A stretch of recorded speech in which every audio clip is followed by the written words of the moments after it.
सो बच्चों मैंने कल आप लोगों का जो चारों मेथड थे for the calculation of your purchase consideration उसे कंप्लीट किया था एंड उसके साथ मैंने आप लोगों को बच्चों अकाउंटिंग ट्रीटमेंट अमालगमेशन में जो होती है इन द बुक्स ऑफ ट्रांसफर उसको स्टार्ट किया था, जिसे मैंने आपको पहला ट्रीटमेंट एंड सेकेंड ट्रीटमेंट के बारे में बताया था इन द बुक्स ऑफ ट्रांसफर में फॉर द एसेट्स बच्चों taken over by the transferring company and क्या क्या एसेट्स वो टेकन ओवर करती है। देन बच्चों for the liabilities taken over by the transferring company, what are the assets बच्चों taken over by the transferring company and बच्चों what are the liabilities taken over by the आपका transferring company. ये पढ़ाया था, hope सभी students को समझ में आया होगा। क्लियर बच्चों? सो आज का पढ़ाई स्टार्ट करते हैं। मैंने आपको पहले for the assets taken over by the transfer company में ट्रीटमेंट लिखवाया था, उसके साथ मैंने नोट्स लिखवाया था। बट बच्चों जहां तक for the liabilities taken over by the transferring company है उसका ट्रीटमेंट दिया था पर नोट्स नहीं दिया था। एक्सप्लेन मैंने किया था बच्चों, यू नो एसेट्स हमेशा डेबिट होती है, मेरी एसेट हमेशा डेबिट होगा। जब मेरी एसेट्स को तुम ले जाओगे बच्चों डेफिनेटली वो क्रेडिट हो जाएगा। सो हमेशा एसेट डेबिट होता था, यहाँ पे एसेट अकाउंट क्रेडिट होगा एंड डेबिट में होगा बच्चों realization account, realization account debited to asset account. मैं फिर से एक्सप्लेन करूंगा लिखने के बाद। देन सिमिलरली बच्चों for the liabilities taken over by the transferring company, आपका लायबिलिटी बच्चों हमेशा होता है क्रेडिट एंड जब हमारी लायबिलिटी कोई ट्रांसफरिंग कंपनी ले जाएगा और एक कंपनी तो हमारी लायबिलिटी कम हो जाएगी, खत्म हो जाएगी। सो दैट मींस बच्चों लायबिलिटीज अकाउंट डेबिटेड टू आपका होगा रियलाइजेशन अकाउंट। क्लियर? सो यहाँ पे नोट्स लिखना था हमको, तो लेट्स स्टार्ट बच्चों। Write down the notes for liability.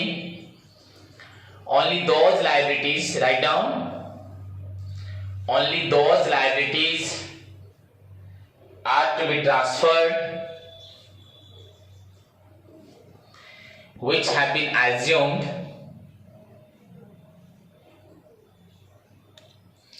by the transferring company. Only those liabilities बच्चों are to be transferred which have been assumed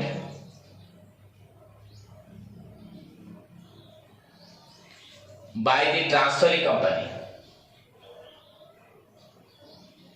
which have been assumed by the transferring company. जो liability को transferring company बच्चों लेगी उसी liability को ही हम transferring को transfer करेंगे। सपोज मेरी एक लायबिलिटी को वो नहीं ले रहा तो उसको कैसे ट्रांसफर करोगे? सो ओनली दोज लायबिलिटी बच्चों are to be transferred which have been assumed by which have been taken by the बच्चों आपका transferring company. Okay, first stop accumulated profits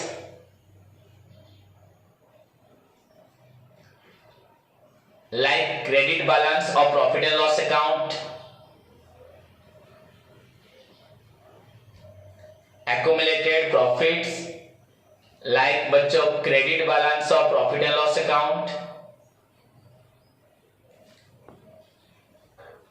comma general reserve, comma dividend equalization reserve,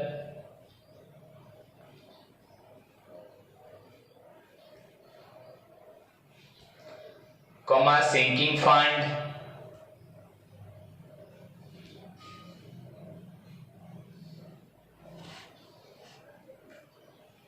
comma capital reserves,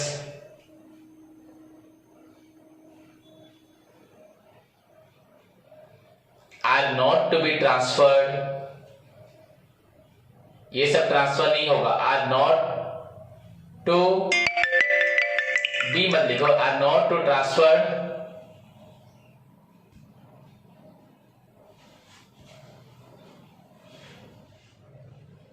to realisation account.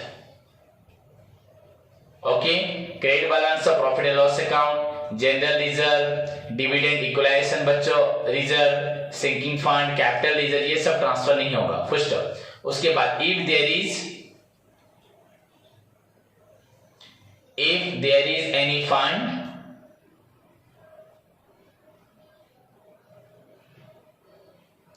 if there is any fund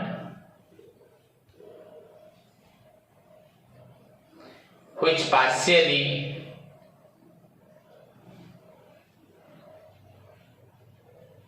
represents liability. If there is any fund which partially represents liability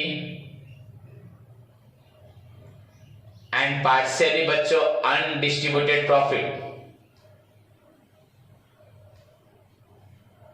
comma, then that person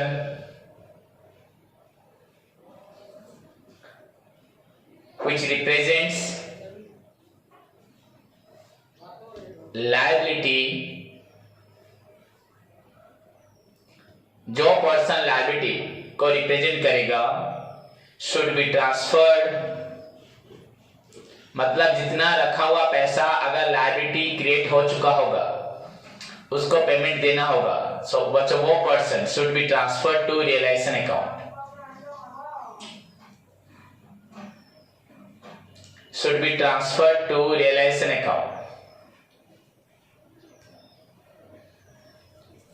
Okay, so first हुआ आपका for assets taken over by the transferring company and second बच्चों मैंने आपको बताया for the liabilities taken over by the transferring company. अभी third में मैंने आप लोगों को एक्सप्लेन किया बच्चों उसका नोट्स, थर्ड नहीं उसका नोट्स, उसका थर्ड पॉइंट लिखा बच्चों for purchase consideration, for purchase consideration.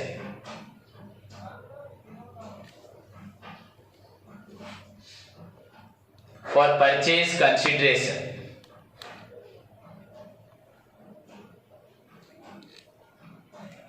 Write down बच्चों transferring company's account debited to realization account. Transferring company account debited to realisation account. बच्चों फॉर परचेज कंसीडरेशन एक्सप्लेन बाद में कर दूंगा, फिर भी थोड़ा बहुत जान लो ये थर्ड पॉइंट, जैसे कि हम लोग फर्स्ट 2 पॉइंट समझ चुके हैं. सो बच्चों जो भी होगा अभी हमने सारी एसेट्स को किसको ट्रांसफर किया, ट्रांसफरिंग कंपनी को, एंड सारी लायबिलिटी को भी किसने लिया, ट्रांसफरिंग कंपनी ने.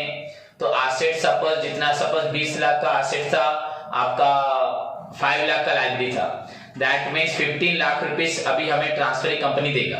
तो ट्रांसफरिंग कंपनी हमें देगा, दैट मीन्स उसने दिया तो नहीं है.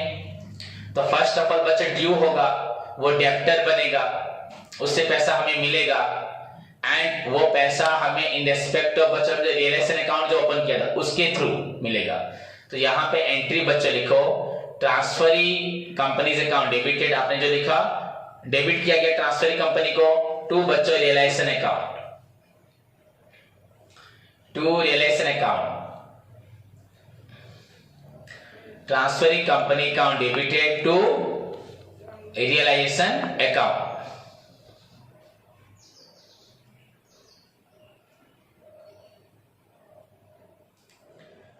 ओके, नेक्स्ट बच्चा राइट डाउन फॉर रिसीविंग अब ड्यू हुआ था परचेस कंसीडरेशन, अब मिलेगा बच्चों for receiving purchase consideration. Write down for receiving purchase consideration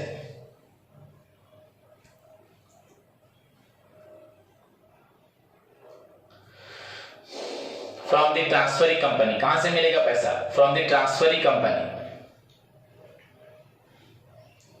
So write down बच्चों entry bank account debited.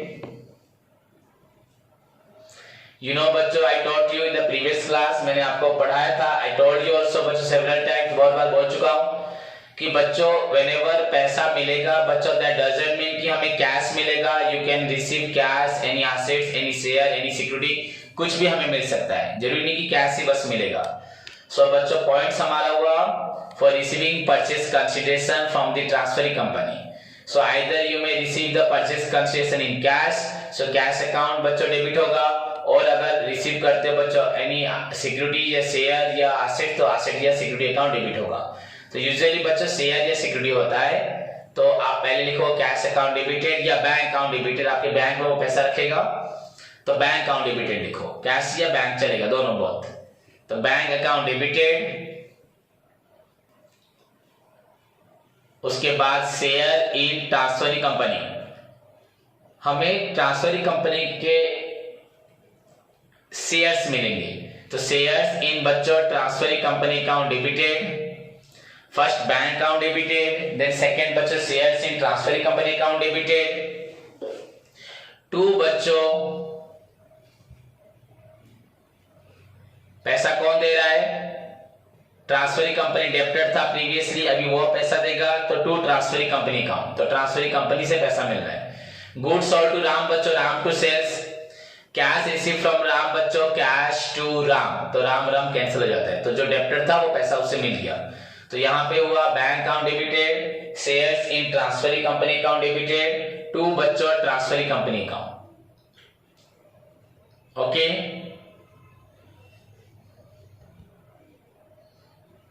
कितने पॉइंट्स हुए? 4 point. Then fifth point, for assets sold by the transferor company,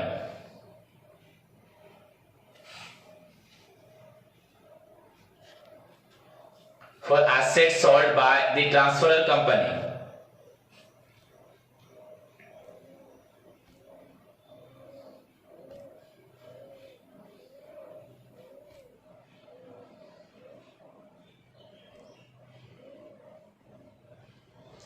for assets sold by the transferor company not taken over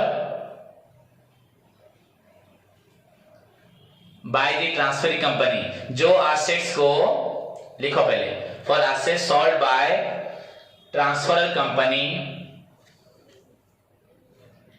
not taken over by the transferring company। आप सभी को मालूम है once amalgamation होता है तो transfer company का business खत्म हो जाता है, मर्ज हो जाता है, उसका लिक्विड होता है। तो मैंने सपोज मैं अगर ट्रांसफरी कंपनी हूं और तुम अपने बिजनेस की सारे एसेट्स मुझे दिए, सारी लाइबिलिटी मुझे दिए, एंड उसका जो एडजस्टमेंट होके जो ड्यू होना था परचेस कंसेशन हुआ, एंड फाइनली मुझे, मैं ट्रांसफरी हूं तुम ट्रांसफर हो, तो फाइनली मुझे तुम लोगों को क्या देना पड़ा? जो परचेस कंसेशन अमाउंट था। अब जिस एसेट्स को मैंने नहीं खरीदा तो उस एसेट्स को तुम लोग क्या करोगे? अगर तुम ट्रांसफर हो या अगर मैं ट्रांसफर हूं, अगर मेरी जिस एसेट्स को तुम लोगों ने नहीं लिया तो उस एसेट्स को मैं क्या करूंगा? फेंक दूंगा, उसको बेच दूंगा। तो ये एंट्रीज हो रही किसकी बुक में? ट्रांसफर कंपनी की, जिसका बिजनेस मिल रहा है किसी और के बिजनेस में। तो उसने अपनी सारी एसेट्स लायबिलिटी को दे दिया, एडजस्टमेंट होने के बाद जितना ड्यू होना था परचेस कंसेशन को ड्यू कर दिया, एंड जो पैसा लेना था ले लिया। अब फिलहाल जो एसेट्स को ट्रांसफरी कंपनी ने नहीं लिया, अब उस एसेट्स को वो क्या करेगा? हम तो अभी ट्रांसफरी कंपनी के बारे में नहीं पढ़ रहे, हम अभी ट्रांसफर कंपनी के बारे में पढ़ रहे हैं। What are the treatments with बच्चों entries in the books of transfer company in time of amalgamation. तो हमारी बुक में अभी जो एसेट्स बची है हमारे पास, उस एसेट्स का हम क्या करेंगे? उसको बेच देंगे बच्चों, सेल करेंगे। ओके, तो सेल करोगे तो लिखो, क्या लिखा? For assets sold by the transfer company not taken over by the transferring company. Okay, so आपका एंट्री होगा बच्चों बैंक अकाउंट डेबिटेड, मैंने बेचा अपनी एसेट्स को, मुझे क्या मिला? Bank account debited. ओके बच्चों, बैंक अकाउंट डेबिटेड टू क्या होगा? एसेट अकाउंट होगा। लिखो मत, बस bank account debited to asset, मैंने मशीनरी बेचा तो bank account debited to machinery. But अगर मशीनरी बेच के मुझे प्रॉफिट होता है तो बच्चों उस प्रॉफिट को प्रॉफिट ऑन सेल लिखोगे, या लॉस होता है तो लॉस ऑन सेल लिखोगे। पर यहाँ पे बच्चों प्रॉफिट ऑन सेल या लॉस ऑन सेल लिखा नहीं जाएगा, यहाँ पे सारे आइटम्स को आपको लिखना पड़ेगा through realisation account. So write down बच्चों bank account debited,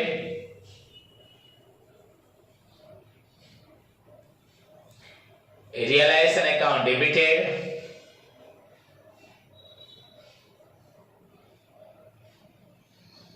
bank account debited, realisation account debited, bracket में लिख दो रियलाइजेशन अकाउंट के if loss on sale, if loss on cell.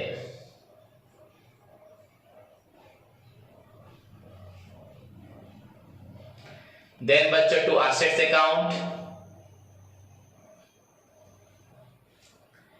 And फिर से बच्चों नीचे लिखोगे to realisation account. to assets account to realization account.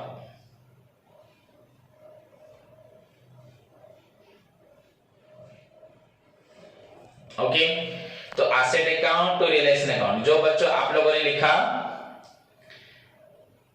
Realisation account, यहां पे फिर से लिखोगे बच्चों, वहां ऊपर लिखा था लॉस ऑन सेल, यहां मेंशन करोगे बच्चों आपका प्रॉफिट ऑन सेल्स।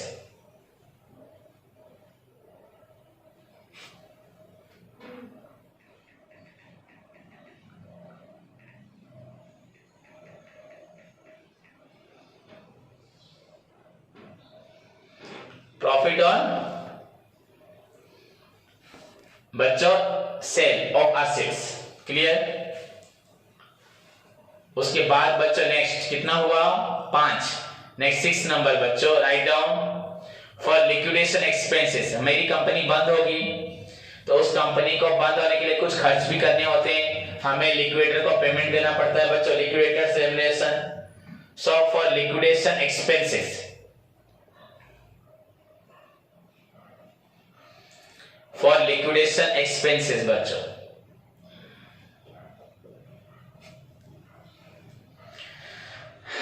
ओके ये एक्सपेंसेस मैं करूंगा यूजुअली, एंड कभी कभी एज पर एग्रीमेंट क्या होता है बच्चों, आपका ट्रांसफरिंग कंपनी बोलता है कि मैं आपका खर्च कर दूंगा, कभी कभी मैं करूंगा कभी कभी वो खर्च करेगा। तो बच्चों राइट डाउन इफ दी ए करके लिखो, आपने ये 6 एंट्री हुई तो 6 का ए बी होगा, या अगर आपने ए बी लिखा है तो आई लिख दो, माने 6 ट्रीटमेंट का फिर सब पार्ट है हुआ, तो ए करके लिखो if the expenses of liquidation, if the expenses of liquidation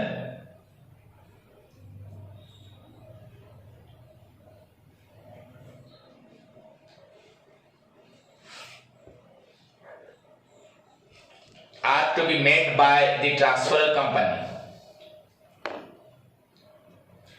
are to be made by made by the transferor company,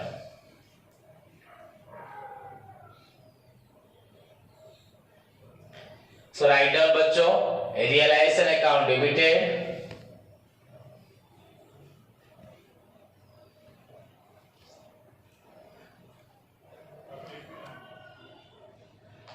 to bank account. अगर सारा खर्च मैं करता हूं बच्चों, सपोज मैं वेजेस देता हूं तो वेजेस टू कैश, अगर मैं कमीशन देता हूं तो कमीशन टू कैश, मैं कोई भी एक्सपेंस करता हूं, मैं अपनी बुक में लिख रहा हूं मैंने खर्च किया है, लिक्विडेशन हुआ है उसका खर्च हुआ, तो liquidation expense account to cash या बैंक। पर यहां पे बच्चों सब जगह आपको मैं बोल चुका हूं क्या लिखा जाएगा आपका रियलाइजेशन अकाउंट, तो बच्चों realization account debited to bank. अगर मैंने अपनी बुक में लिखना है मैंने कुछ खर्च किया लिक्विडेशन एक्सपेंसेस या expenses on liquidation to cash या बैंक, पर यहां पे मैंने बोला था यू हैव टू ओपन बच्चों अमलगमेशन के टाइम में आपको खोलना पड़ेगा रियलाइजेशन अकाउंट, तो राइट डाउन बच्चों realization account debited to bank account. अगर वो खर्च मैं करता हूं, अगर लिक्विडेशन होता है और लिक्विडेशन का सारा खर्च मैं करता हूं, so realisation account debited to bank account.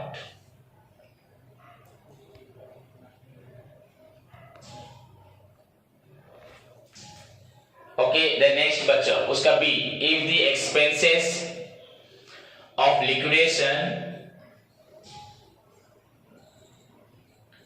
are to be, if the expenses of liquidation are to be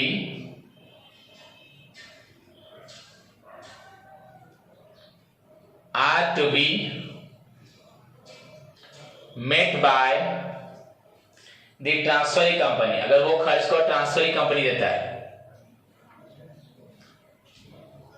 full stop. यहां पे लिखो इसके अंदर बच्चों फिर 2 केस है, इसके नीचे लिखो बच्चों हियर, यहां लिखो देयर आर 2 अल्टरनेटिव्स, लिखो देयर आर 2 अल्टरनेटिव्स, यहां पे भी 2 अल्टरनेटिव है, there are 2 alternative for this transaction. Okay, तो पहला लिखो फर्स्ट लिखो बच्चों, मेरा एक्सपेंसेस है, मेरा कंपनी लिक्विडेट हो रहा है, मेरे खर्च को मैं पेमेंट कर रहा हूं, आपका हुआ relation account debit to bank account, मेरे खर्च को वो पेमेंट कर रहा है ट्रांसफरी कंपनी, तो ट्रांसफरी कंपनी ने खर्च किया मेरे लिए, तो वो खर्च तो मुझे ट्रांसफरी कंपनी को दोबारा देना नहीं है। हाँ, मेरे खर्च को मुझे देना था, वो खर्च किसने दे दिया, तो मेरे पास से तो कुछ गया नहीं, मेरा तो एक्सपेंसेस हुआ नहीं। तो बच्चों this is the expenses of transferee company, इसको उसको लिखना चाहिए, मुझे नहीं लिखना। सो बच्चों no entry, no entry, first alternative आपका लिखोगे फर्स्ट अल्टरनेटिव में, बस हेडिंग करो फर्स्ट अल्टरनेटिव, जो 2 अल्टरनेटिव लिखा, फर्स्ट अल्टरनेटिव बच्चों no entry, second alternative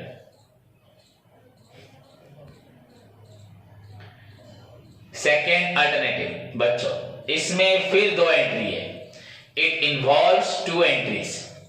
second alternative में फिर से 2 एंट्री है।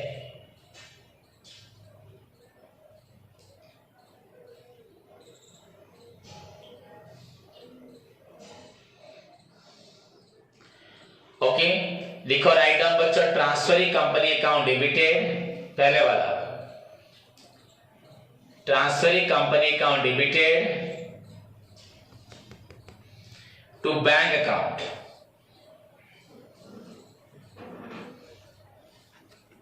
देन बच्चों सेकेंड लिखो,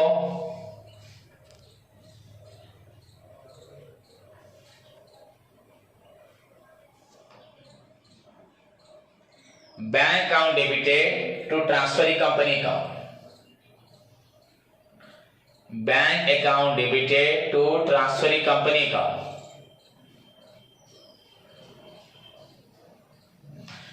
बच्चों मतलब suppose transferee company account debited to bank, मतलब वो पैसा दे रहा है हमारे लिए, तो हमने उसको डेबिट किया टू बैंक, मतलब एक one type of payment.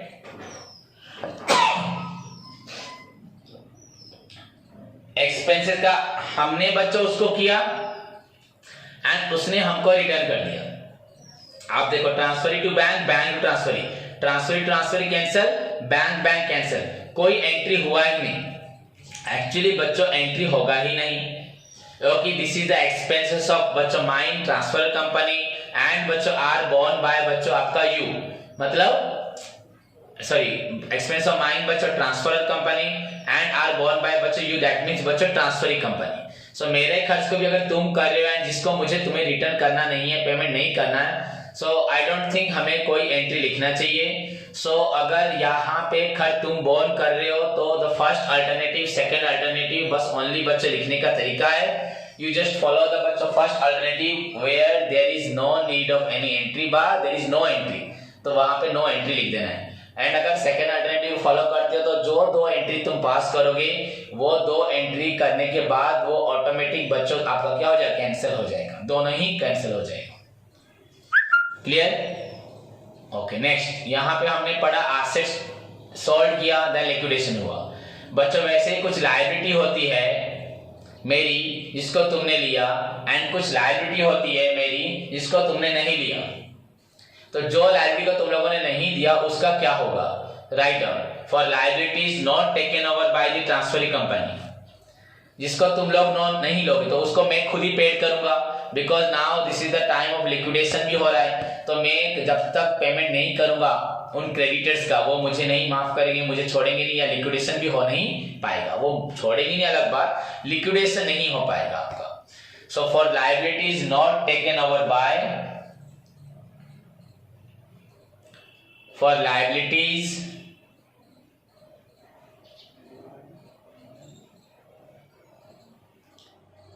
not taken over by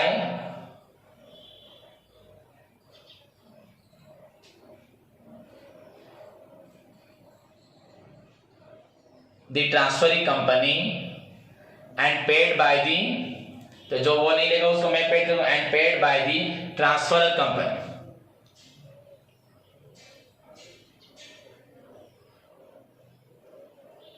तो सारी लायबिलिटी को मैं ही पेमेंट करूंगा।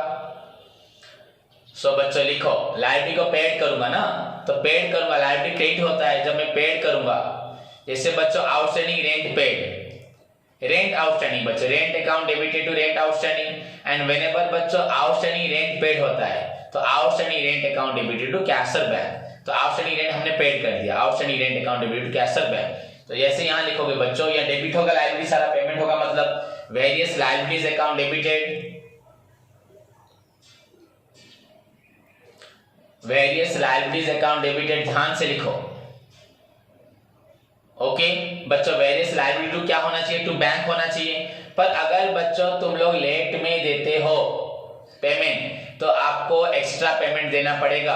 अगर क्रेडिटर को with in the due period के अंदर नहीं दोगे, उसका जो एक्स्ट्रा चार्जेस या इंटरेस्ट या जो भी फाइन देना पड़ेगा। सो आपका अगर लायबिलिटी होगा 50,000 का या 50 लाख का, ये 50,000 का लायबिलिटी, आपको 50,000 पेड करना है। अगर डिले करते हो तो यू में पे 51,000। सो बच्चों 50,000 इज फॉर द लायबिलिटी, 1,000 आपका हो जाएगा चार्जेस, एक्स्ट्रा जो पेमेंट होगा। सो इसलिए आपको लिखना है various liabilities account debited,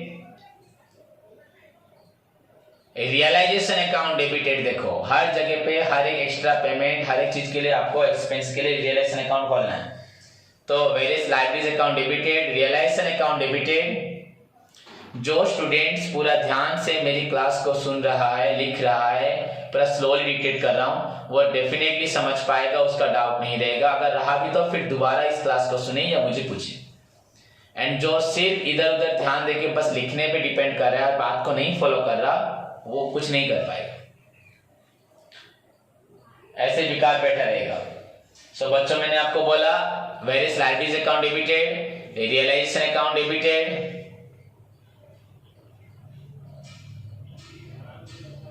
realization में ब्रैकेट में लिखना बच्चों, if excess payment is made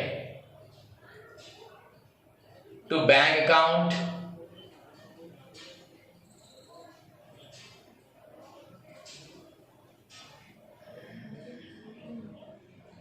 और बच्चों मैं तुमको क्या, मैं अपनी लायबिलिटी जिसको देना है पेमेंट, मेरे पास पैसा होगा पैसा दूंगा, अगर पैसा नहीं होगा तो मैं उसे क्या अपने शेयर दे दूंगा उसके नाम पे। और शेयर इन ट्रांसफरी कंपनी का, और मेरे पास तो शेयर नहीं है, सारा शेयर किसका है, ट्रांसफरी कंपनी का है। टू जो ट्रांसफरी कंपनी मुझे देगी वो शेयर मैं तुम्हारे नाम पे कर दूंगा, जिसको लायबिलिटी पेमेंट करना है। और शेयर इन बच्चों लिख दो बैंक अकाउंट, या टू करके फिर लिख सकते हो या और करके लिख सकते हो, share in transferee company account,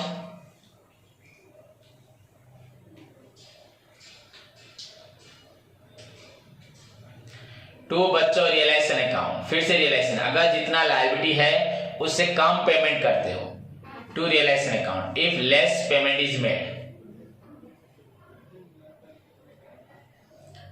सो बच्चों various liabilities account debited, realisation account debited to bank account और share in transferee company account, to बच्चों आपका रियलाइजेशन अकाउंट। ऊपर रियलाइजेशन में एक्सेस पेमेंट इज मेड, नीचे रियलाइजेशन में बच्चों आपका लेस पेमेंट इज मेड।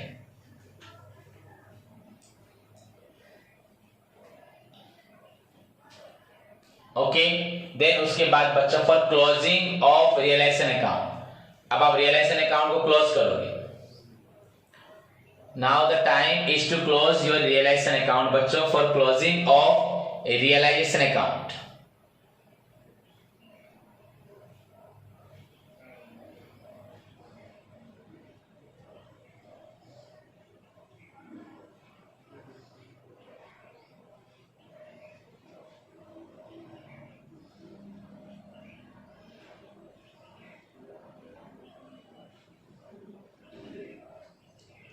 तो राइट डाउन बच्चों, अगर यहाँ पे सारे रियलाइजेशन को देखोगे, जितने डेबिट में जितना क्रेडिट में है, आपको देखना है अगर आपका प्रॉफिट होता है तो यहाँ पे दो अल्टरनेटिव्स आएगा, फिर दो कंडीशन, अल्टरनेटिव नहीं दो सिचुएशन आएगा। ए में लिखो बच्चों इफ प्रॉफिट सारे एसेट लायबिलिटीज को बेच के ट्रांसफर के द्वारा लेने के बाद अगर हमें फायदा होता है, ट्रांसफर कंपनी को फायदा होता है, सो इफ प्रॉफिट बच्चों ए में लिखो रियलाइजेशन अकाउंट डेबिटेड टू, इस फायदे को हम लोग ले जाएंगे, ट्रांसफर कंपनी लेगा, मतलब ट्रांसफर कंपनी की शेयर होल्डर लेंगे। ट्रांसफर कंपनी क्या है, शेयर होल्डर ही पैसा लेंगे। सो बच्चों realization account debited to equity shareholders account.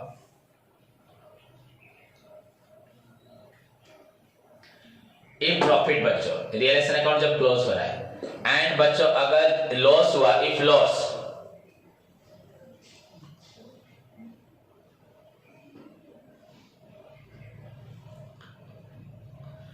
equity shareholders account debited to equity shareholders account बच्चों debited to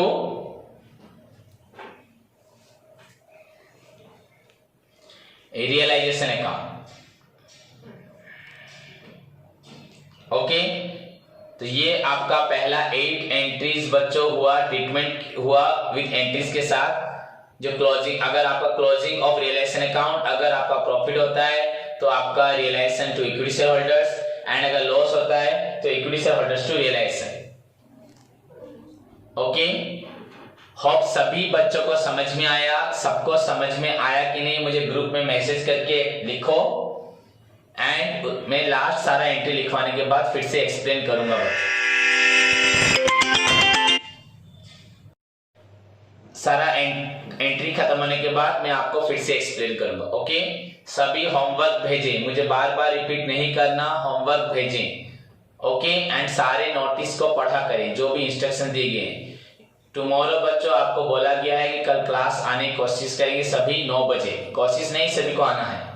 ओके, आज का होमवर्क बच्चों फाइनल अकाउंट्स का और एक प्रॉब्लम करके दिखाएं, एंड जितना एंट्रीज पढ़ा अमलगमेशन का उसको पढ़ के फेयर कॉपी में लिखें एंड मुझे सेंड करें। और सभी को समझ में आया कि नहीं मुझे ग्रुप में मैसेज करें, एंड सारे इंस्ट्रक्शंस को फॉलो करें और पढ़ाई पे ध्यान दें। Take care, god bless you all.